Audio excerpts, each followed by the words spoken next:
નમસ્કાર, સ્વાગત છે આપનું કચ્છ ઉદય ટીવી ન્યૂઝમાં। હું છું દીપિકા પાંચાણી। તો બુલેટિનની શરૂઆતમાં એક નજર હેડલાઇન્સ પર। કચ્છમાં મેઘરાજાએ કરી દે ધનાધન એન્ટ્રી।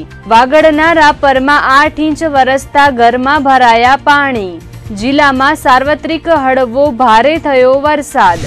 વડાપ્રધાન નરેન્દ્ર મોદીએ લીધી ગુજરાત મુલાકાત। અમદાવાદમાં શ્રીમદ રાજચંદ્રના કાર્યક્રમમાં હાજરી। રંગીલા રાજકોટમાં આજી ડેમમાં નર્મદાના કર્યા વધામણા। કચ્છમાં ફરી એકવાર થુરાયા ફોનના સિગ્નલ થયા ટ્રેસ। બન્ની વિસ્તારમાંથી પાકિસ્તાનમાં થઈ વાતચીત। સુરક્ષા એજન્સીઓ દ્વારા હાથ ધરાઈ સઘન તપાસ। ને ભુજ સુધરાઈની સામાન્ય સભામાં વિપક્ષ આકરા પાણીએ। પાણી ગટર સહિતની સમસ્યામાં તંત્ર બેદરકાર। સત્તા વિપક્ષ વચ્ચે વિવિધ મુદ્દે ગરમાગરમી। કચ્છી નવા વર્ષ અષાઢી બીજથી કચ્છ જિલ્લામાં મેઘરાજાએ ધીમી ગતિએ કરેલા આગમનથી હળવા ઝાપટારૂપી વરસાદ શરૂ થઈ ગયો છે। ત્યારે અરબી સમુદ્રમાં સર્જાયેલા હવાના દબાણને પગલે સમગ્ર જિલ્લા પર વરસાદી વાદળોએ જમાવડો કર્યો છે। તો હવામાન વિભાગે પણ જિલ્લામાં વરસાદની ધમાકેદાર એન્ટ્રી થવાની આગાહી કરી છે। ત્યારે આજે સવારે 10 વાગ્યાના અરસાથી વાગડના રાપરમાં મેઘરાજાએ દે ધનાધન એન્ટ્રી કરી હતી અને બપોર સુધી 7 ઇંચ જેટલો વરસાદ નોંધાવ્યો હતો।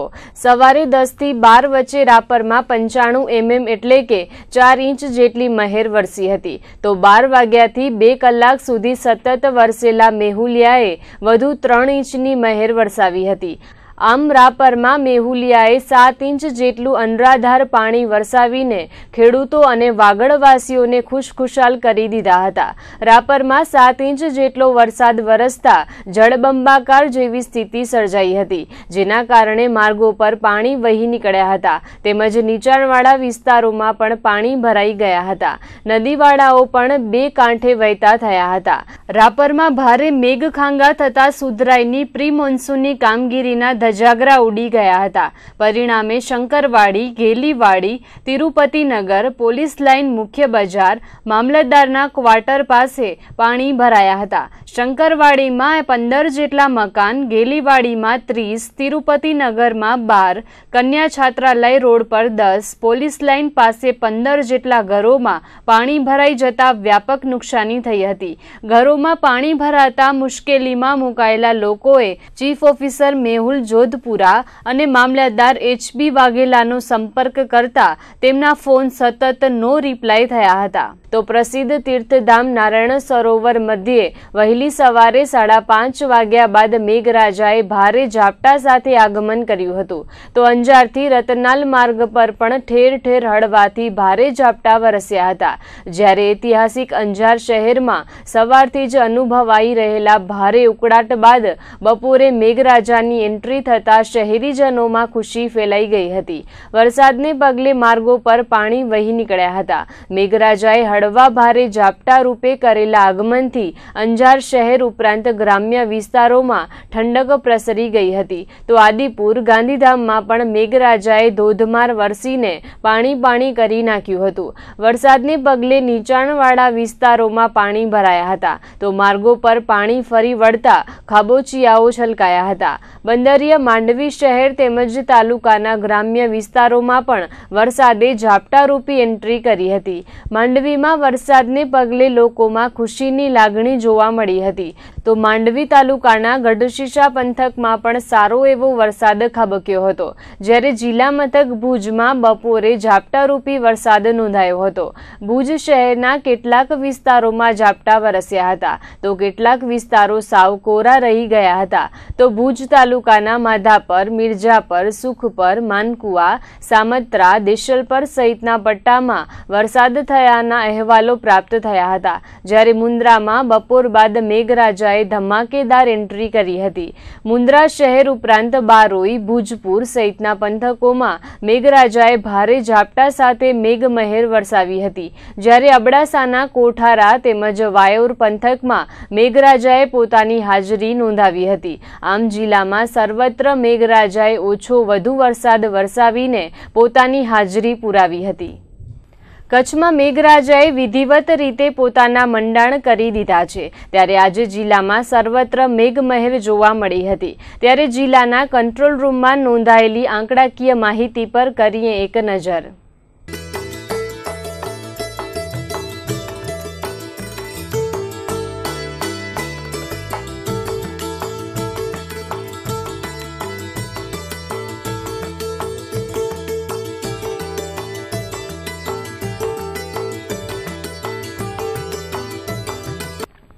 અપર એર સર્ક્યુલેશનના કારણે દરિયામાં તોફાન સર્જાતા 2 દિવસ સુધી માછીમારોને દરિયો ન ખેડવા આદેશ કરાયો છે। ગુજરાતમાં આગામી 48 કલાક દરમિયાન ભારે વરસાદની આગાહી કરાઈ છે। હાલ દક્ષિણ ગુજરાત તટથી કેરળના તટ સુધી દરિયામાં ઓફશોરની સ્થિતિ છવાયેલી છે। સૌરાષ્ટ્ર અને કચ્છ રિજનમાં અપર એર સાયક્લોનિક સર્ક્યુલેશન પણ દરિયાને અડીને આવેલા વિસ્તારમાં છવાયેલું છે। આ સંજોગોમાં સારા વરસાદની સંભાવના છે, જેને પગલે આજે માછીમારોને દરિયો ન ખેડવાની ચેતવણી આપવામાં આવી છે। હવામાન વિભાગની આગાહી મુજબ ઓફશોરની સ્થિતિ આગામી 48 કલાક સુધી યથાવત રહેવાની શક્યતાને પગલે ખાસ કરીને ગુજરાતમાં આગામી 3 જુલાઈ સુધી છૂટાછવાયા વરસાદની સંભાવના છે।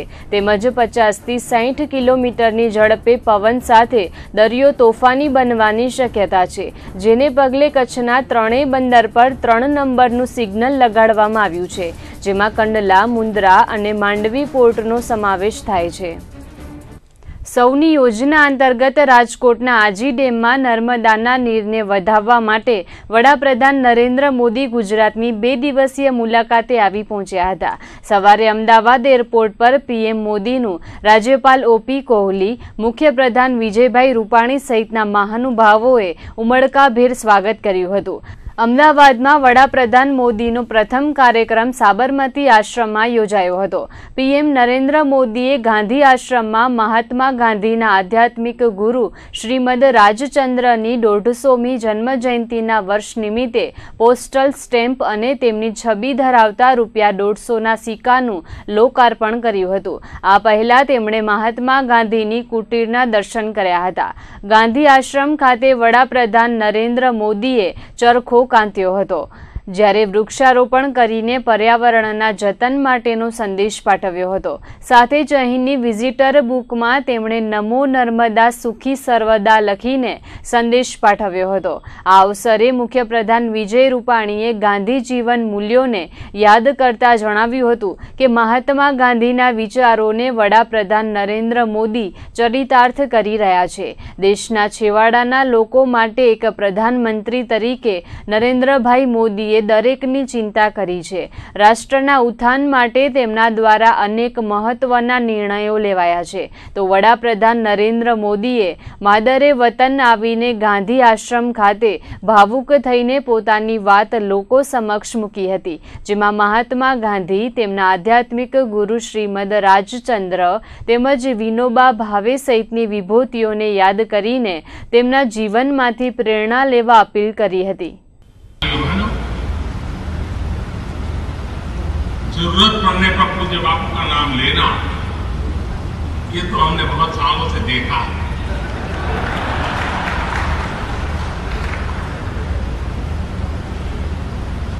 और कब बापू को भुला देना, ये चतुराई भी हमने भली भांति देखी। आज मैं जब साबरमती आश्रम में आया, श्रीमद राजचंद्र जी की तपस्या, उनका ध्यान, उनके स्वानुभव से निकली हुई एक एक बात, उसका जब हम स्मरण कर रहे हैं, तब साबरमती आश्रम की शताब्दी मना रहे हैं, तब मैं देशवासियों से एक विषय पर गंभीरता से कुछ बात आज करना चाहता हूं। इससे बड़ा कोई पवित्र स्थान नहीं हो सकता है इस बात बताने के लिए। श्रीमद राजचंद्र जी के 150 साल हो, साबरमती आश्रम की शताब्दी हो, 2019 में गांधी के 150 मनाने का तैयारी हो, इससे उत्तम अवसर मेरे मन की इस बात करने के लिए शायद कोई नहीं हो सकता। વડાપ્રધાન નરેન્દ્ર મોદી આજે જ્યારે 2 દિવસીય ગુજરાતની મુલાકાતે આવી પહોંચ્યા હતા ત્યારે અમદાવાદના હવાઈ મથકે તેમનું ઉષ્માભર્યું સ્વાગત કરવામાં આવ્યું હતું। રાજ્યપાલ, મુખ્યપ્રધાન સહિતના મંત્રી મંડળ દ્વારા તેમને પુષ્પગુચ્છ અર્પણ કરીને ગુજરાતની ધીંગીધરા પર સ્વાગત કરાયું હતું। ત્યારે સંસદીય સચિવ અને કચ્છી મંત્રીનું બિરુદ મેળવનારા વાસણભાઈ આહિરે વડાપ્રધાન નરેન્દ્ર મોદીને આવકાર્યા હતા। સંસદીય સચિવ વાસણભાઈ આહિરે એક સવાયા કચ્છી એવા વડાપ્રધાન નરેન્દ્ર મોદીને આવકારીને કચ્છી નૂતન વર્ષની શુભેચ્છા પાઠવી હતી। વડાપ્રધાન નરેન્દ્ર મોદી અમદાવાદની મુલાકાત બાદ બપોરે 4 કલાકે રાજકોટની મુલાકાતે પહોંચ્યા હતા। રાજકોટના એરપોર્ટ ખાતે વડાપ્રધાન નરેન્દ્ર મોદીને ઉષ્માભર્યો આવકાર આપવામાં આવ્યો હતો। રાજકોટ એરપોર્ટ ખાતે મુખ્યમંત્રી વિજય રૂપાણી, નાયબ મુખ્યમંત્રી નીતિનભાઈ પટેલ, પૂર્વ મુખ્યમંત્રી આનંદીબેન પટેલ પણ તેમની સાથે આવી પહોંચ્યા હતા। રાજકોટ એરપોર્ટ પર પીએમ નરેન્દ્ર મોદીએ પોતાની ગાડી ઊભી રખાવીને પ્રોટોકોલ તોડી ગાડીની બહાર આવીને લોકોનું અભિવાદન ઝીલ્યું હતું અને મિની રોડ શો જેવો માહોલ સર્જાયો હતો। વડાપ્રધાન નરેન્દ્ર મોદીએ લોકોનું અભિવાદન ઝીલતા મોદી મોદીના ગગનભેદી નારાઓ રંગીલા રાજકોટ શહેરમાં ગુંજી ઉઠ્યા હતા। વડાપ્રધાન નરેન્દ્ર મોદીના રોડ શોમાં ભારે ઉત્સાહ જોવા મળ્યો હતો। લોકોએ હોંશે હોંશે વડાપ્રધાનના કાફલા પર પુષ્પવૃષ્ટિ કરીને તેમને આવકાર્યા હતા। રાજકોટમાં વડાપ્રધાન નરેન્દ્ર મોદીએ મહત્વના 3 કાર્યક્રમોમાં હાજરી આપી હતી, જેમાં રાજકોટ શહેરના જીવાદોરી સમાન આજી ડેમમાં વડાપ્રધાને નર્મદા નીરના વધામણા કર્યા હતા। આજી ડેમ ખાતે નરેન્દ્ર મોદી એક્સપ્રેસ ફીડર લાઇનનું ઉદ્ઘાટન કર્યું હતું।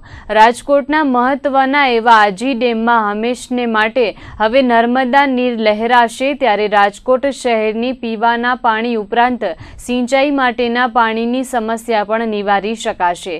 નર્મદે સર્વદેના ગગનભેદી નારાઓ સાથે વડાપ્રધાન નરેન્દ્ર મોદી તેમજ મુખ્યપ્રધાન વિજય રૂપાણીએ આજી ડેમમાં નર્મદા મૈયાના વધામણા કર્યા હતા।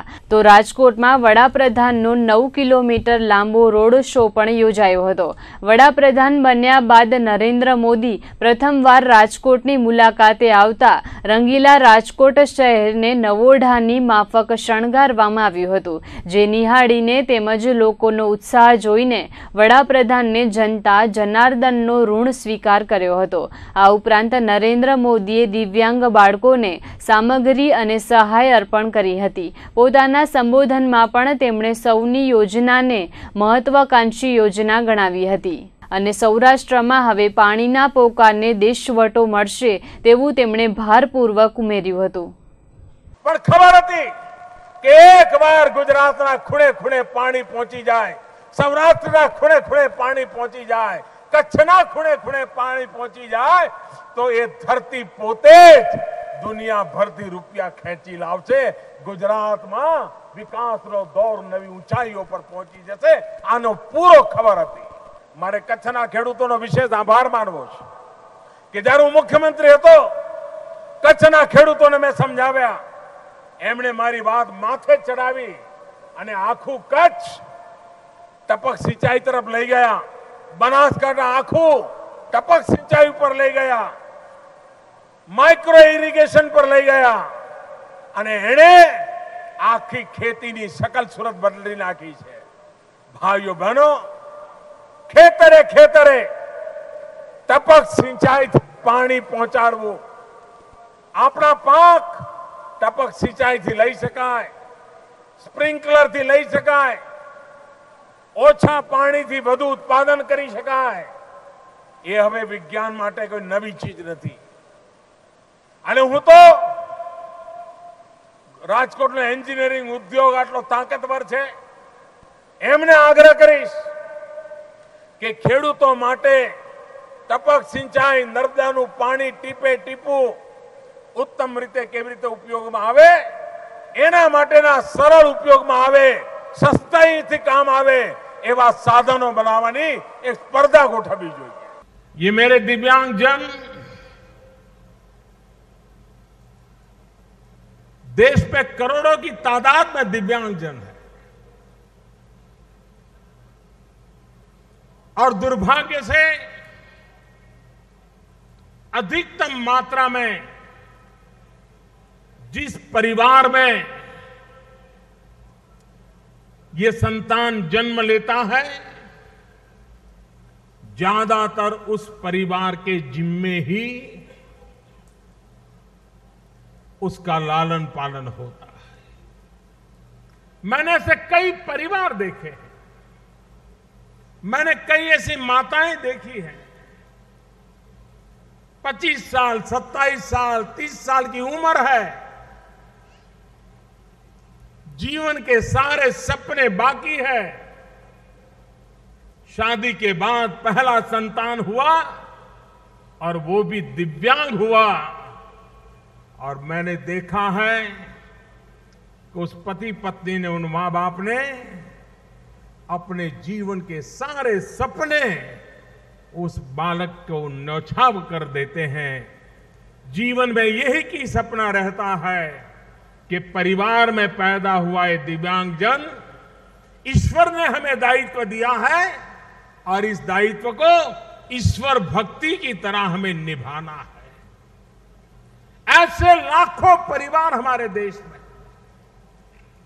लेकिन मेरे प्यारे देशवासियों,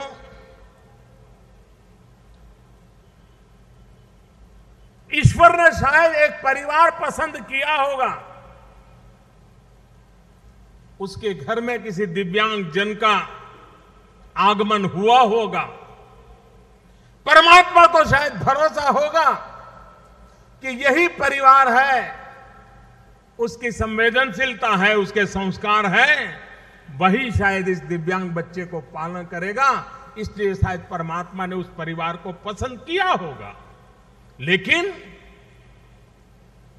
भले वो किसी एक परिवार में पैदा हो, लेकिन दिव्यांग ये समग्र समाज की जिम्मेवारी होती है, पूरे देश का दायित्व होता है और इस दायित्व को हमें निभाना चाहिए। ભુજના સરહદી વિસ્તારમાં પ્રતિબંધિત એવા થુરાયા ફોનના સિગ્નલ મળતા સુરક્ષા એજન્સીઓ ચોંકી ઉઠી હતી। ભુજના બેરોડો ઉમેદપર ગામની વચ્ચે સોમવારે થુરાયા સેટેલાઇટ ફોનથી પાકિસ્તાનમાં વાતચીત થઈ હોવાનું ગુપ્તચર એજન્સીઓએ સર્વેલન્સમાં ટ્રેસ કર્યું હતું। સેટેલાઇટ અને પ્રતિબંધિત એવા થુરાયા ફોનનો ઉપયોગ અગાઉ પણ કચ્છના સરહદી ગામોમાં થઈ ચૂક્યો છે। તાજેતરમાં જ એકાદ વર્ષ અગાઉ લખપતના અંતરિયાળ ગ્રામ્ય વિસ્તારમાં થુરાયા ફોનનો ઉપયોગ થયો હોવાનું સપાટી પર આવ્યું હતું અને સુરક્ષા એજન્સી 2 દિવસ સુધી ધંધે લાગી હતી। ત્યારે ફરી એકવાર ભુજના સીમાવર્તી વિસ્તારમાં થુરાયા ફોનનો ઉપયોગ થતા સુરક્ષા એજન્સીઓ ચોંકી ઉઠી છે। જ્યાંથી સિગ્નલ ટ્રેસ થયા હતા તે વિસ્તાર જાડી ઝાંખરાવાળો દુર્ગમ વિસ્તાર છે। ત્યારે આ નિર્જન વિસ્તારમાંથી થુરાયા ફોનમાંથી કોણે પાકિસ્તાન વાત કરી તે હજુ રહસ્ય જ છે। કચ્છ સહિત દેશની ખુફિયા એજન્સીઓ હાલ તેની તપાસ કરી રહી છે। 2 વર્ષ અગાઉ નલિયા અને માંડવીમાં કેડીસીસી બેંકમાં ઉચાપતના બનાવો સામે આવ્યા હતા। ત્યારે હવે ફરી એકવાર રાપરના પલાસવામાં કેડીસીસી બેંકના મેનેજરે જ 68 લાખની ઉચાપત કરી હોવાની ફરિયાદ નોંધાઈ છે। ભુજ હેડ ઓફિસના અધિકારી તુષાર હરિપ્રસાદ પટણીએ પલાસવા કેડીસીસી બેંકના મેનેજર ખેતુભા ખોડુભા ગઢવી વિરુદ્ધ 68,05,000ની ઉચાપતની ફરિયાદ નોંધાવી છે। આરોપીએ ગત 5મી મેથી 2 જૂન દરમિયાન આ ઉચાપત કરી હતી। આડેસર સેવા સહકારી મંડળીના ખેડૂત ખાતેદારોના લોનના ખાતામાંથી બનાવટી રસીદ તૈયાર કરી તેનો ઉપયોગ કરીને અલગ અલગ સમય દરમિયાન પોતાના અંગત ઉપયોગ માટે 68,05,000ની ઉચાપત કરી હોવાનું સામે આવતા આદિપુર પોલીસ મથકે ઉચાપતના ગુના અંગે ફરિયાદ નોંધાઈ હતી। તો બીજી તરફ આ ઉચાપતના કેસમાં કેડીસીસી બેંક દ્વારા સસ્પેન્ડેન્ટ શાખા મેનેજર ખેતુભા ખોડુભા ગઢવીની મિલકતો ટાંચમાં લેવાની કાર્યવાહી હાથ ધરાઈ હોવાનું જાણવા મળ્યું હતું। ખોટા વાઉચરો બનાવી અને લોન એકાઉન્ટ દરેક ખેડૂતોના લોન એકાઉન્ટમાંથી પૈસા ઉપાડી અને 68,05,000 રૂપિયાનો એક કૌભાંડ કર્યું છે। બેંક દ્વારા યુદ્ધના ધોરણે ખબર પડવાથી તપાસ આદરી એને ફરજ મોકૂફ કરી નાખવામાં આવ્યો છે। સાથે સાથે તમામ આધાર પુરાવા સહિત આડેસર પોલીસ સ્ટેશન મધ્યે ફોજદારી ફરિયાદ પણ કરવામાં આવી છે. વિશેષમાં એ જે મેનેજર છે કે ગઢવી, એની જે મિલકતો છે, જેટલી પણ મિલકતો બેંકના ધ્યાનમાં હતી, એ બેંકે અત્યારે પોતાના હસ્તક તારણમાં લઈ લીધેલી છે. 3 થી 4 પ્રોપર્ટીઓ બેંકે મોર્ગેજ પણ કરી લીધેલી છે. સાથે સાથે એ મિલકતો ક્યાં વેચાણ ન કરે એના માટેનો દાવો પણ દાખલ થઈ ગયો છે. આ કૌભાંડ એણે કઈ રીતે અથવા તો અન્ય લોકો કેટલા એની સાથે સંડોવાયેલા છે એની તપાસ પણ પોલીસ કરી રહી છે. આરોપી પોલીસના હાથમાં આવેથી આગળની વિગતો ખબર પડી શકશે. લગભગ જે 3 પ્રોપર્ટીઓ અમારી પાસે મોર્ગેજ છે એમાં ગવર્મેન્ટ માન્ય વેલ્યુઅરના વેલ્યુએશન રિપોર્ટ છે એ પ્રમાણે 70 થી 75 લાખ રૂપિયાની એ મિલકત છે. 20 થી 25 લાખ રૂપિયાનું બીજો એક મકાન છે અને ખેતીની જમીન પણ લગભગ 15 એકર જેવી એની છે. એટલે સંપૂર્ણ તાત્કાલિક દાવો ચલાવી આ બધી મિલકત જાહેર હરાજી કરી અને આ રકમ એની પાસેથી વસૂલવામાં આવશે. ભુજ નગરપાલિકાની આજે મળેલી સામાન્ય સભા શરૂઆતથી જ ગરમાઈ હતી. ખાસ કરીને શહેરની પાણી સમસ્યા મુદ્દે વિપક્ષે વિવિધ પ્રકારના બેનરો અને કાળી પટ્ટી ધારણ કરીને વિરોધ નોંધાવ્યો હતો. સભામાં ગરમાગરમી થવાના અણસારથી આગોતરું જ પોલીસ બંદોબસ્ત ગોઠવી દેવામાં આવ્યું હતું. ભુજ નગરપાલિકાની સામાન્ય સભા સમય મર્યાદા કરતાં મોડી જાહેર કરાઈ હતી, જેમાં 3 મહિનાથી વધુ સમય બાદ મળેલી ત્રિમાસિક સભામાં કોંગ્રેસે શહેરમાં આવતા ગટર મિશ્રિત પાણી મુદ્દે હંગામો કર્યો હતો. તેમજ ગટર મિશ્રિત પાણી આવતું હોવાના બેનરો સાથે ધસી આવ્યા હતા. સાથે જ કાળી પટ્ટી ધારણ કરીને સુધરાઈની બેદરકારી અંગે વિરોધ નોંધાવવામાં આવ્યો હતો. હાલ જ ગટરના પાણીમાં ખાબકી પડીને મોતને ભેટેલી માસૂમ બાળાનો મુદ્દો પણ નગરપાલિકામાં ઉઠાવાયો હતો, જેમાં વિપક્ષે 4 વર્ષીય હિનાના નિધન બાદ 2 મિનિટનું મૌન પાળવાની માંગ કરી હતી. સામાન્ય રીતે આકસ્મિક મોત બાદ નગરપાલિકાને લગતી ઘટના બાદ સામાન્ય સભા શરૂ થાય ત્યારે 2 મિનિટનું મૌન પાળવામાં આવતું હોય છે, પરંતુ સત્તાધીશો આજે મૌન પાળવાનું પણ ચૂકી ગયા હતા. જોકે વિરોધ પક્ષના નેતા રાજેન્દ્રસિંહ જાડેજાએ મૌનની માંગ કરતા સત્તાપક્ષ 2 મિનિટ મૌન પાળવા મજબૂર થયું હતું. સામાન્ય સભામાં ગરમાગરમી થવાના અણસારને કારણે બી ડિવિઝન પીઆઈ વી.કે. ખાંટ તેમજ 2 પીએસઆઈ સહિત 30 જેટલા પોલીસ કર્મીઓને અગાઉથી જ બંદોબસ્ત માટે ગોઠવી દેવામાં આવ્યા હતા. દર વખતની જેમ ભારે હંગામા વચ્ચે ભુજ સુધરાઈની સામાન્ય સભા યોજાઈ હતી. સામાન્ય સભામાં વિપક્ષ દ્વારા વિવિધ પ્રશ્નો ઉઠાવવામાં આવ્યા હતા, જેમાં ખાસ તો આશાપુરા નગરમાં ગટરનું તળાવ ભરાયેલું છે ત્યારે અહીં પણ હિનાની બનેલી દુર્ઘટના જેવી ઘટના બની શકે છે, ત્યારે સુધરાઈ દ્વારા આ સંદર્ભે તકેદારી રાખવામાં આવે તેવી માંગ ઉઠી હતી. તો હાલ જ સ્ટાફની કરવામાં આવેલી બદલીમાં આડેધડ ફાળવણી કરવામાં આવી છે, જેમાં કર્મચારીઓને જે વિષયનું બિલકુલ જ્ઞાન નથી તેવી ટેબલો પકડાવી દેવાઈ છે. તો નાલા સફાઈની કામગીરી પણ હજુ સુધી કરવામાં આવી નથી. આ કામગીરી નગરસેવકો કે તેના સંબંધિતોને જ અપાઈ હોવાનો આક્ષેપ વિપક્ષે કર્યો હતો. ત્યારે પ્રમુખે તેનો ખુલાસો કરતા કહ્યું હતું કે સત્તાધીશોના સંબંધીઓને કોઈ કામગીરી અપાઈ નથી, જેમાં વિપક્ષે દાવો કર્યો હતો કે જો અમે આ વાત સાબિત કરી દેખાડીએ તો પગલાં લેવામાં આવશે. ત્યારે આવા પ્રશ્નોના મારા વચ્ચે પ્રમુખ સહિતના સત્તાધીશોએ ચાલતી પકડી હતી. તો ગટરના ખાડામાં પડીને મોતને ભેટેલી માસૂમ હિનાના પરિવારજનોને વળતર આપવા તેમજ આ સમગ્ર ઘટનાની તપાસ ચાલી રહી હોવાથી સરકારના ધારાધોરણ મુજબ વળતર આપવાની વાત સત્તા પક્ષે કરી હતી. જે હિનાબેનનો જે નાની બાળકીનું જે અવસાન થયું એનામાં મને દુઃખ છે અને ખેદ વ્યક્ત કરું છું. આના માટે નગરપાલિકાના જે અધિક નિયમ પ્રમાણે આજે સામાન્ય સભામાં 2 મિનિટનું મૌન રાખવામાં આવ્યું અને આના નિયમ પ્રમાણે જે એ લોકોના પરિવારને યોગ્ય જે વળતર આપવામાં આવશે એ નિયમ જોઈ અને એ પ્રમાણે જે થતું હશે સરકારની જોગવાઈ પ્રમાણે એ પ્રમાણે નગરપાલિકા ઠરાવ કરીને એને વળતર આપવામાં આવશે. તપાસ કમિટીની વાત છે એ શું છે? આનામાં સરકારી વિષય છે, તપાસ છે. આનામાં સરકારશ્રીના ગાઈડલાઇન પ્રમાણે જે પ્રમાણે કોઈ પણ સંસ્થાની જવાબદારી આવતી હોય અથવા જે થતું હોય એનામાં તપાસ કરવું પડે કે ભાઈ આ નગરપાલિકાના જે પાણી ગટર નીકળે છે એના લીધે કોઈકનું મોત થયું છે તેનો તપાસ માટે કમિટી કલેક્ટરશ્રી હોય અને નગરપાલિકા હોય બધે તપાસ કમિટી નિમિત્ત છે. અમે એનામાં જોવા જઈએ તો આપણે જે દિવસે બનાવવાનો એ દિવસે લેવા પટેલની બાજુમાં મેઇન લાઇન બેસી ગઈ હતી, એટલા હિસાબે લાઇન ચોકોપતી આખી તે દિવસ બપોરે આપણે પાઇપ ઉતાર્યા હતા ને એ લાઇન ચાલુ થઈ ગઈ, આગળની લાઇન ચોકોપતી તે દિવસ બપોરે જ પાણી નીકળ્યું હતું, તે ગટરનું પાણી બહાર નીકળ્યું હતું, અંદર ગટરની ચેમ્બરમાં જે પાણી ભરાઈ ગયું હતું એ બહાર ઉભર્યું હતું એનામાંથી. આનામાં ઠરાવ હજી કોઈ નથી થયો, એનાને વળતર આપવાની હજી ઔપચારિક રીતે વાત થઈ છે નગરપાલિકા દ્વારા. અને અમારી કમિટી બેસી અને સીઓની બેસી અને જે સરકારના યોગ્ય નિયમ પ્રમાણે જેટલું થતું હશે એ પ્રમાણે આપણે એ લોકોને વળતર પરિવારને આપશું. પ્રશ્નોની અંદર મુખ્ય પ્રશ્ન જે નગરપાલિકાની બેદરકારીથી એક બાળાનું જે 4 વર્ષની નાની એવી હિના જે ગરીબ શ્રમજીવી પરિવારમાંથી આવતી હતી, રાજસ્થાનનો પરિવાર હતો, એની દીકરીનું જ્યારે આ પાણીમાં ડૂબવાથી મૃત્યુ થયું છે અને આની અંદર તો PM રિપોર્ટ હતો. આની જ્યારે વળતરની વાત હતી અને આનામાં જે જવાબદારો હતા એ જવાબદારો ઉપર કાયદેસરની ફોજદારી ફરિયાદ થાય એ અમારી માંગ હતી. ભુજ નગરપાલિકાની સામાન્ય સભા શરૂ થઈ તે પૂર્વે નગર પ્રમુખ અશોક હાથીએ પત્રકારોને સભાખંડમાંથી બહાર જવાનું ફરમાન કર્યું હતું, પરંતુ જાગૃત પત્રકારોએ પ્રમુખના આદેશનો વિરોધ નોંધાવ્યો હતો.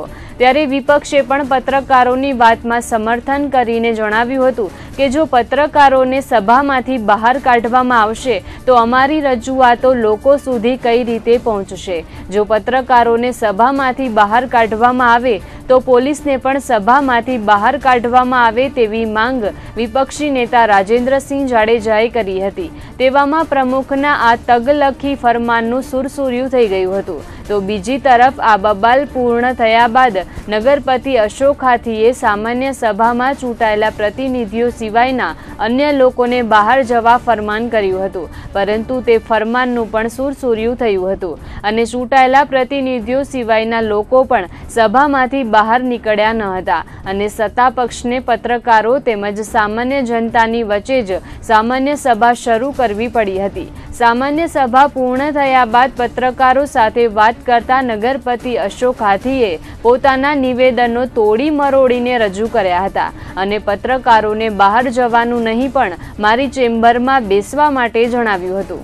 સામાન્ય સભાનો પત્રકારનો બહાર જવાનું મેં વાત નથી કરી. પત્રકાર મિત્રો કે તમારો વિઝ્યુઅલ લઈને મારી ચેમ્બરમાં બેસો એમ કીધું છે કે બહાર જવાનું મેં અપમાનજનક કોઈ શબ્દ નથી લીધો અને પત્રકાર મિત્રોને મેં કોઈ દિવસ અપમાન કરી નથી, કરીશ નહીં. કારણ કે મેં કીધું કે સામાન્ય સભા ચાલુ થાય છે, તમારો વિઝ્યુઅલ લઈને મારી ચેમ્બરમાં બેસો. એક સામાન્ય સભામાં મારી સમજ તમે હાજર રહ્યા છો, તમારું માન નાખ્યું છે ને તમારું માન પણ અમે જાળ્યું છે. કોઈ દિવસ અમે તમારું અપમાન નથી કર્યું. એનો કોઈ કારણ હતો, બરોબર છે ને. આનામાં વિરોધ પક્ષે મીડિયા સાથે જે ખોટા વિષય ઊભો કરી અને સત્તા પક્ષને બદનામ કરવા માટે જે વિષય ઊભો કરે છે એટલા માટે અમારે કેવું પડ્યું. પણ તમારા મિત્રોને કોઈ અમે અપમાન નથી કર્યું. ધમકાવવાની આવી પોલીસ અમને ચારે બાજુથી કોર્ડન કરવાની કોઈ જરૂરિયાત નથી. જો મીડિયાના મિત્રોને બારે બેસાડો છો તો પોલીસને પણ બારે બેસાડો. આપણે કઈ કોઈ એકબીજાના દુશ્મન છે મુન્નાભાઈ? હે, આપણે તો એકબીજા શહેરનું ભલું કરવા માટે આવ્યા છીએ. 44 જણાએ આપણે સ્વચ્છ સુંદર શહેર રહે એ બાબતે છે. જે માસૂમ બાળાનું મૃત્યુ થયું આપણી ગટર યોજનાથી, એના માટે પહેલા 2 મિનિટનો મૌન પાડો, પછી આપણા મીડિયા મિત્રોને બારે કાઢવાની વાત કરવી હતી. અને મીડિયા મિત્રોને બારે કાઢવાની શું જરૂર? આજે પ્રજા સુધી પહોંચાડવાની વાત છે. આજે મને કંઈ પણ વાત કરવી છે તમારા સુધી તો એ પ્રજાને પણ ખબર તો પડવી જોઈએ ને. લોકશાહી છે ને. પછી તો આ સત્તા ઉપર જો, પછી તો જો મારી તમે સત્તા ઉપર જો, તમે સત્તા ઉપર જો, પછી તો તમે જે નિર્ણય કરશો એ થશે. પોલીસ તમારી છે, બરોબર. તમે હવે અમને જેમ બારે કાઢો એમ આ લોકોને બારે કાઢો. સામાન્ય સભાની કાર્યવાહીમાં પ્રમુખ સ્થાનેથી કેટલાક મુદ્દાઓ મુકાયા હતા, જેમાં ખેતીવાડી ઉત્પન્ન બજાર સમિતિમાં નગરપાલિકાના સદસ્યની નિમણૂક કરાઈ હતી, જેમાં સુધરાઈના સદસ્ય અશોકભાઈ નાનજી પટેલને નગરપાલિકાના પ્રતિનિધિ તરીકે એપીએમસીમાં મુકાયા હતા. આ ઉપરાંત ભુજ નગરપાલિકાના કર્મચારીઓને 7મા પગાર પંચની ભલામણ મુજબ પગાર ધોરણ આપવાનો નિર્ણય લેવામાં આવ્યો હતો. અધિકારી કર્મચારીઓ દ્વારા કરાયેલી દરખાસ્તને પગલે રાજ્ય સરકારના કર્મચારીઓને 7મા પગાર પંચનો લાભ આપવા નિર્ણય લેવાયો હતો. સુધરાઈના કર્મચારીઓએ કરેલી દરખાસ્તને સામાન્ય સભામાં સૈદ્ધાંતિક મંજૂરી આપવામાં આવી હતી. તેમજ યુડીપીના ઘટકો તળે મળેલી રકમની પ્લાનિંગ કરીને કલેક્ટર સમક્ષ મોકલવામાં આવશે તેવો ઠરાવ પણ આજે કરાયો હતો. શહેરના વિકાસ માટે કરોડો રૂપિયાના ગ્રાન્ટની ફાળવણી યુડીપી હેઠળ કરવામાં આવી છે, ત્યારે શહેરના વિકાસના કાર્યો અને તેનું પ્લાનિંગ કલેક્ટરને મોકલવામાં આવશે. પ્રમુખ સ્થાનેથી 3 મુદ્દા લેવામાં આવ્યા હતા. એનામાં જે ઘટકના જે અનુસૂચિત જાતિ ST/SCના જે કામો હતા એ કામોનો પ્રમુખ સ્થાન લેવામાં આવ્યો. આપણે જે APMCમાં જે નવી બોડી રચાણી એનામાં નગરપાલિકા સદસ્ય તરીકે આપણે અશોકભાઈ નાનજી પટેલને નગરપાલિકા કાઉન્સિલ તરીકે રિપીટ કર્યા છે. અને જે નગરપાલિકાના જે કર્મચારીઓ છે જે 7મા પગાર પંચ સાથે વંચિત છે એ સરકારના નિયમ ધારા મુજબ સામાન્ય સભામાં એ લોકો જે આપેલી અરજી છે આપણે સૈદ્ધાંતિક સ્વીકારવી પડે એટલે પ્રમુખ સ્થાનેથી આપણે અરજી સ્વીકાર કરવામાં આવેલ છે. નગરપાલિકાની મળેલી સામાન્ય સભામાં જાન્યુઆરી 2017 થી માર્ચ 2017 સુધીના હિસાબોને બહાલી આપવામાં આવી હતી, તો કારોબારી સમિતિ દ્વારા કરાયેલ ઠરાવોને સામાન્ય સભામાં બહાલી આપવામાં આવી હતી. નગર પ્રમુખ અશોક હાથી તેમજ ઇન્ચાર્જ મુખ્ય અધિકારીની અધ્યક્ષતામાં મળેલી બેઠકમાં ત્રિમાસિક હિસાબોને બહાલી આપવામાં આવી હતી, જેમાં 34 કરોડ 29 લાખની આવક સામે 34 કરોડ 30 લાખની પુરાંત સાથેના હિસાબોને મંજૂરી આપવામાં આવી હતી. તો વર્ષ 2017-18 દરમિયાન કરવાના કામો અંગેની વિગતો વેચાણ અર્થે મુકાઈ હતી, જેમાં 2 કરોડ 30 લાખના પાણી પુરવઠાના કામો, 1 કરોડ 50 લાખના ખર્ચે ડ્રેનેજના કામો, 53,30,000ના ખર્ચે રોડ લાઇટના કામો તેમજ શહેરના જુદા જુદા વિસ્તારોમાં બાંધકામને લગતા 7 કરોડ 33 લાખના કામોને મંજૂરી આપવા માટે ઠરાવ કરાયો હતો. આ ઉપરાંત સુધરાઈની વિવિધ સમિતિઓ દ્વારા કરવામાં આવેલી કામગીરીની નોંધને બહાલી અપાઈ હતી. ભુજ નગરપાલિકામાં તમામ વિકાસ કાર્યોના ટેન્ડરો ભાજપના અગ્રણીઓ, નગરપાલિકાના કાઉન્સિલરો તેમજ તેના પરિવારજનો અથવા RSSના લોકોને અપાતા હોવાનો આક્ષેપ વિરોધ પક્ષના નેતા રાજેન્દ્રસિંહ જાડેજાએ આજે સામાન્ય સભામાં કર્યો હતો. નાલા સફાઈ, સિમેન્ટ પહોંચાડવાનો કોન્ટ્રાક્ટ, સફાઈનો કોન્ટ્રાક્ટ તેમજ લાઇટનો કોન્ટ્રાક્ટ પણ ભાજપના લોકોને આપવામાં આવતો હોવાનો આક્ષેપ કરાયો હતો. હાલ નાલા સફાઈની કામગીરી ચાલી રહી છે અને વરસાદનું આગમન પણ થઈ ચૂક્યું છે, પરંતુ હજુ સુધી નાલાની પૂરતી સફાઈ થઈ નથી. તે મુદ્દે વિપક્ષી નેતાએ નાલાઓમાં પડેલી ગંદકીના ફોટા પણ સામાન્ય સભામાં રજૂ કર્યા હતા અને નાલા સફાઈનો કોન્ટ્રાક્ટ કોને આપવામાં આવ્યો છે તેવા સવાલો પણ ઉઠાવ્યા હતા. જો કે સત્તાપક્ષ અને પ્રમુખ અશોક હાથીએ આ આક્ષેપોને પાયાવિહોણા ગણાવ્યા હતા તેમજ ટેન્ડરિંગ પ્રક્રિયા ઓનલાઈન કરવામાં આવતી હોવાનું જણાવીને ક્યાંક ને ક્યાંક પોતાની પાર્ટીના લોકોને બચાવ કરવામાં સફળ રહ્યા હતા. નગરપાલિકાની અંદર હાલ જો કોઈ પણ કોન્ટ્રાક્ટને કામ લેવું હોય તો એ નગરપાલિકાની અંદર કા નગરસેવક હોય, કા નગરસેવકના પરિવાર હોય, કા સંગઠનના કાર્યકર્તા હોય ભારતીય જનતા પાર્ટીના અને કા RSSના મિત્રો હોય. આવી રીતે તમે કોઈ પણ કામ જોઈ લો, સફાઈના કામ હોય તો પણ એ નગરપાલિકાની અંદર તમે એના નગરપાલિકાના જે સંગઠનના લોકો છે એમનું હોય. તમે જેમ જોવો છો તેમ નાલા સફાઈનું કામ હોય તો એ નગરસેવકનું હોય, તમે પાણીના સપ્લાયનું કામ જોવો તો એ નગરસેવકનું હોય, સિમેન્ટ સપ્લાયનું કામ જોવો તો એ નગરપાલિકાના નગરસેવકનું હોય, ટેન્કર ભાડે રાખવાનું કામ હોય તો એ નગરસેવકનું હોય.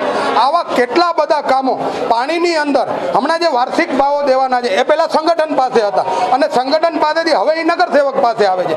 આવી રીતે નગરપાલિકાની અંદર નગરસેવક અથવા નગરસેવકના પરિવાર અથવા સંગઠનના કાર્યકર્તાઓ અથવા RSSના મિત્રો જેમ 6 કરોડનું જે કામ જે હમણાં જે ગટરના ખાડાઓ થઈ ગયા હતા એ 6 કરોડનું કામ રસ્તા બનાવવાનું હતું તો એની અંદર RSSના મિત્રને એક એન્જિનિયર રાખવામાં આવ્યા હતા.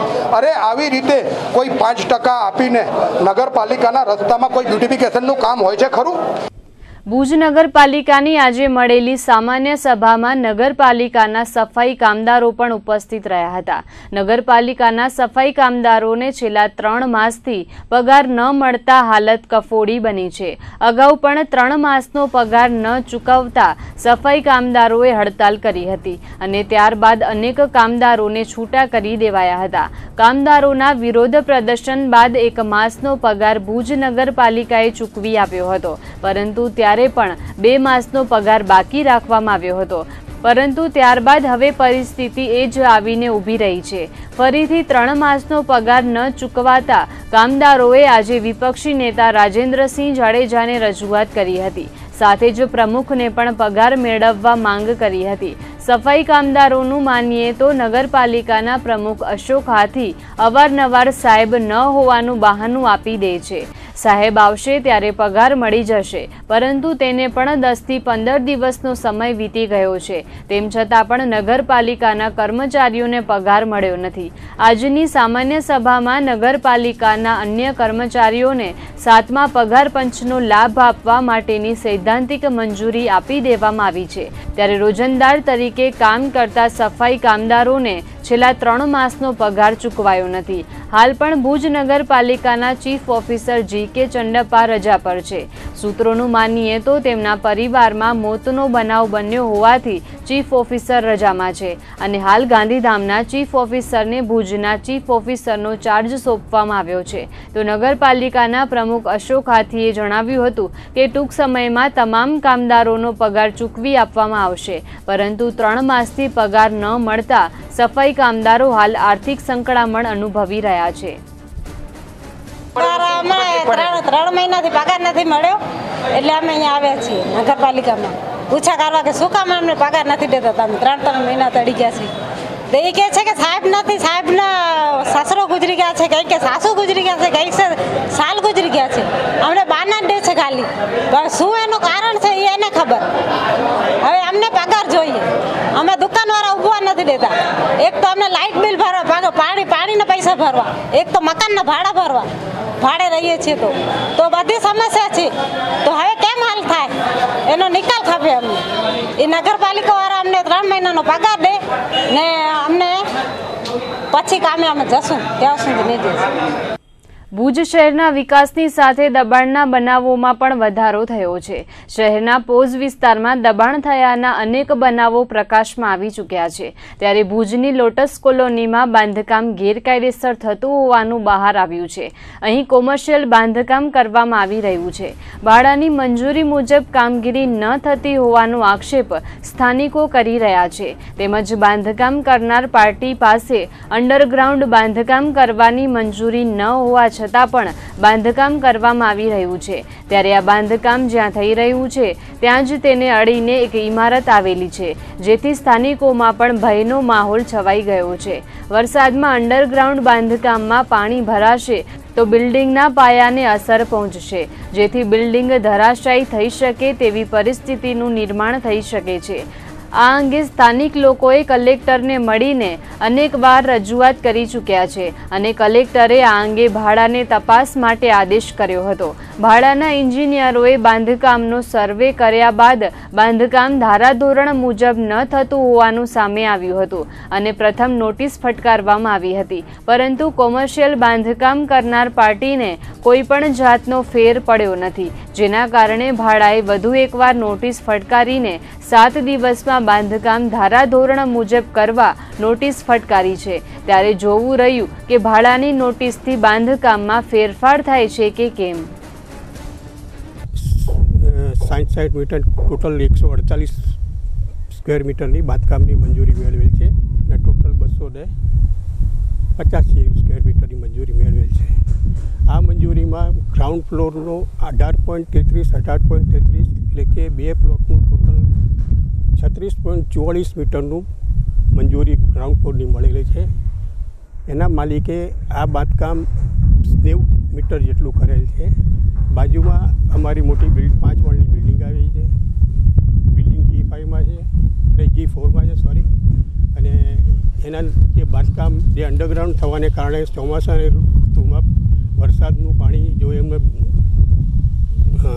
ગ્રાઉન્ડ ફ્લોરમાં ભરાઈ જાય તો અમારા પાળા, અમારી બિલ્ડિંગના પાયા નબળા પડે. નબળા થવાને કારણે અમારા ઉપર જાનનું જોખમ છે. બીજું જે રીતે એ લોકો બાંધકામ કરી રહ્યા છે એ રીતે જોતાં 100% બાંધકામ કરે છે. નિયમ પ્રમાણે કોઈ આજુબાજુ બિલ્ડિંગની બાજુમાં જગ્યા મૂકી નથી અને ભવિષ્યમાં જો બિલ્ડિંગ આ લોકો બનાવશે તો એમ કે અમારે હવા ઉજાસનો પ્રશ્ન મોટો પેદા થાય તેમ છે. અમે રજૂઆત ભાડામાં જ કરી છે. કલેક્ટર કચેરી સાહેબે કરી, ડેપ્યુટી કલેક્ટરને અમે મળ્યા હતા અને ડેપ્યુટી કલેક્ટરે આ અંગે ઘટતું કરવા જણાવેલ. કલેક્ટર ઓફિસથી પત્ર પણ આવ્યો છે અને એમને ભાડાને આ બાબતે ઘટતું કરવા વિનંતી કરે છે. નખત્રાણા તાલુકા પ્રાથમિક શિક્ષણ સમાજ દ્વારા ટીપીઓને બદલીને પડતર પ્રશ્નોના નિકાલ માટે શરૂ કરાયેલા ધરણા આજે બીજા દિવસે પણ જારી રહ્યા હતા। આજે પણ 150થી વધુ શિક્ષકો ધરણા પ્રદર્શનમાં જોડાયા હતા। શિક્ષકો દ્વારા છેડવામાં આવેલા આંદોલનને કારણે તાલુકાની અનેક શાળામાં કાગડા ઉડી રહ્યા છે અને જવાબદાર અધિકારીના પેટનું પાણી ન હલતા શિક્ષકોમાં રોષ ભભૂકી ઉઠ્યો છે। ત્યારે આજે બીજા દિવસે પણ જિલ્લા શિક્ષક સમાજના હોદ્દેદારો તેમજ 10 તાલુકાના શિક્ષક સંગઠનના હોદ્દેદારોએ છાવણીની મુલાકાત લીધી હતી અને નખત્રાણા તાલુકા શિક્ષક સંગઠનની માંગને સમર્થન આપ્યું હતું। આ સંદર્ભે જિલ્લા શિક્ષણાધિકારી BR જરગેલાનો સંપર્ક સાધતા તેમણે કહ્યું હતું કે નખત્રાણા તાલુકાના શિક્ષકોના પડતર પ્રશ્નોનું નિરાકરણ કરવામાં આવ્યું છે। શિક્ષકોના TADAના બિલો ઉપરાંત અન્ય મંજૂર થયેલી ગ્રાન્ટોની ફાળવણી કરવામાં આવી રહી છે તો કેટલાક નીતિ વિષયક નિર્ણયો લેવાના બાકી છે જે આગામી દિવસોમાં શોર્ટ આઉટ કરવાની ખાતરી અપાઈ છે। નખત્રાણા તાલુકા શિક્ષક સમાજની અન્ય એક એવી માંગ છે કે તાલુકા શિક્ષણાધિકારીને બદલવામાં આવે પરંતુ તે શક્ય ન હોતા સરકારશ્રી દ્વારા જે રીતે બદલી બઢતીના નિર્ણયો લેવાતા હોય છે તે રીતે કામગીરી કરાશે તેવું જિલ્લા શિક્ષણાધિકારી BR જરગેલાએ જણાવ્યું હતું। સંત શિરોમણી આચાર્ય શ્રી વિદ્યાસાગરજી મહારાજે 50 વર્ષ પૂર્વે ભર યુવાનીમાં દીક્ષા ગ્રહણ કરી હતી। તેમને દીક્ષા ગ્રહણ કર્યાને 50 વર્ષ પૂર્ણ થતાં સુવર્ણ જયંતિ દીક્ષા સમારોહનું આયોજન પંચરંગી શહેર ગાંધીધામ ખાતે કરાયું હતું। શ્રી અખિલ કચ્છ દિગંબર જૈન સમાજ ગાંધીધામ દ્વારા દીક્ષા સુવર્ણ જયંતિ સમારોહનું આયોજન કરાયું હતું જેમાં ગાંધીધામ દિગંબર જૈન સમાજ દ્વારા વિવિધ ધાર્મિક સામાજિક અને સેવાકીય કાર્યો કરવામાં આવ્યા હતા। સંત શિરોમણી 108 શ્રી વિદ્યાસાગરજી મહારાજ દ્વારા કરાયેલી સાધના, ત્યાગ, કઠિન તપ અને લોક કલ્યાણકારી કાર્યોને વધુને વધુ વિસ્તારવા માટે અખિલ કચ્છ દિગંબર જૈન સમાજ ગાંધીધામ દ્વારા આ મહોત્સવ ઉજવાયો હતો। આધુનિક ભૌતિકવાદી દુનિયામાં લોકો આચાર્ય વિદ્યાસાગરજી મહારાજના આદેશો પર ચાલીને પોતાનું જીવન ઉજ્જવળ બનાવે તેવો ભાર મુકાયો હતો। આચાર્ય મહારાજે દીક્ષા ગ્રહણ કરી ત્યારથી કઠોર તપસ્યા કરી રહ્યા છે। દિવસ દરમિયાન તેઓ માત્ર એક જ વખત સાદો ખોરાક લે છે। આ ઉપરાંત નમક, દૂધ, ઘી, તેલ સહિતના દ્રવ્યોનો ત્યાગ કરી સંયમી જીવન જીવી રહ્યા છે તો દૈનિક 25 થી 30 કિલોમીટરની પદયાત્રા કરીને ધર્મ અને સાધનાનો બહોળો પ્રચાર કરી રહ્યા છે। આવા દિગંબર ધારી આચાર્ય વિદ્યાસાગરજી મહારાજે દીક્ષા ગ્રહણ કર્યાના 50 વર્ષ સંપન્ન થતા હર્ષોલ્લાસ સાથે તેની ઉજવણી કરવામાં આવી હતી। સુવર્ણ જયંતિ દીક્ષા સમારોહ પ્રસંગે અખિલ કચ્છ દિગંબર જૈન સમાજ ગાંધીધામ દ્વારા ભવ્ય શોભાયાત્રા કાઢવામાં આવી હતી જેમાં મોટી સંખ્યામાં દિગંબર જૈન સમાજના શ્રાવક શ્રાવિકાઓ ઉમટ્યા હતા। આ અવસરે સૌ ભાવિકોને આચાર્ય વિદ્યાસાગરજી મહારાજના કઠોર તપમાંથી પ્રેરણા લઈને જીવન મૂલ્યો ઘડવા અનુરોધ કરાયો હતો તો શાળાના છાત્રોને મિષ્ઠાન સહિતનું ભોજન પીરસવામાં આવ્યું હતું। आज हमारे लिए बड़ा हर्ष का विषय है कि आज हमारे गुरुवर श्री आचार्य श्री विद्यासागर जी का 50वां स्वर्ण जयंती महोत्सव, दीक्षा का स्वर्ण जयंती महोत्सव मना रहे हैं। उनकी दीक्षा, उनकी साधना और उनका त्याग आप किसी से कंपेयर नहीं कर सकते। हमारे साधु दिन में सिर्फ एक बार खाना लेते हैं, उसके अलावा दिन भर कुछ भी नहीं लेते हैं और पानी वानी कुछ भी नहीं लेते हैं। इसके अलावा उनकी साधना तो और कठिन है। उन्होंने नमक, घी, काफ़ी चीज़ें छोड़ रखी है तो अपन इमेजिन भी नहीं कर सकते। अपन शायद एक दिन भी ऐसा अगर करना चाहें तो अपने लिए पॉसिबल नहीं होता है। ये तो बरसों से यही तपस्या कर रहे हैं, यही इनकी तपस्या है और इस तपस्या के हम सच में ये हमारे महान महान गुरुवर है, उनकी तरह हम भी कुछ कर सकें, यही भावना पूरे समाज की है।